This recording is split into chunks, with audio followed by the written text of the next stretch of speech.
voici le tableau donc suivant, donc dans lequel I varie de 1 à P et J varie de 1 à Q. Très bien, donc vous avez toute la matrice de N et J, les variables de X, les variables de Y, et là la somme, donc la loi de X hein, parallèle et la loi de Y, d'accord, qui sont donc en ligne, d'accord.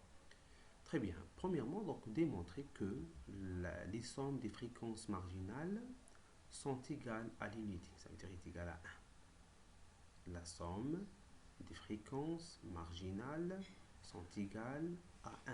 Ça veut dire la somme de f, i, j, hein, sachant que j varie de 1 à q, et la somme de f, i point varie de, donc i varie de, ce qu'on a dit, donc de 1 à p.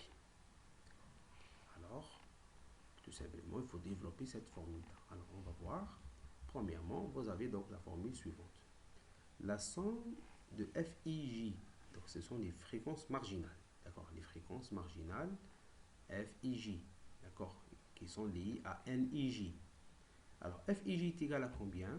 Est égal les NIJ, hein, qui sont là, qui sont divisés sur les N point point, la somme totale de l'effectif.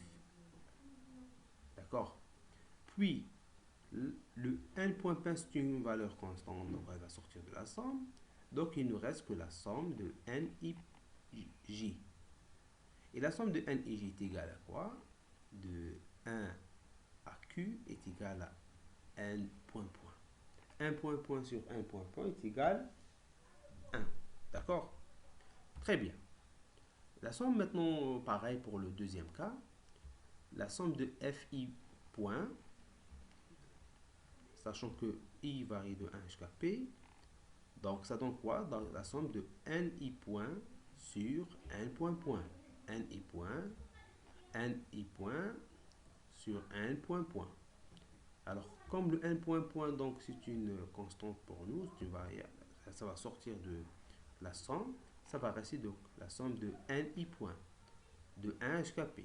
Et cela, pareil, est égal à la somme donc de toute cette colonne, donc ça donne N point point sur N point point, ça donne 1. Donc les deux, on va voir que les sommes des fréquences marginales sont égales à l'unité.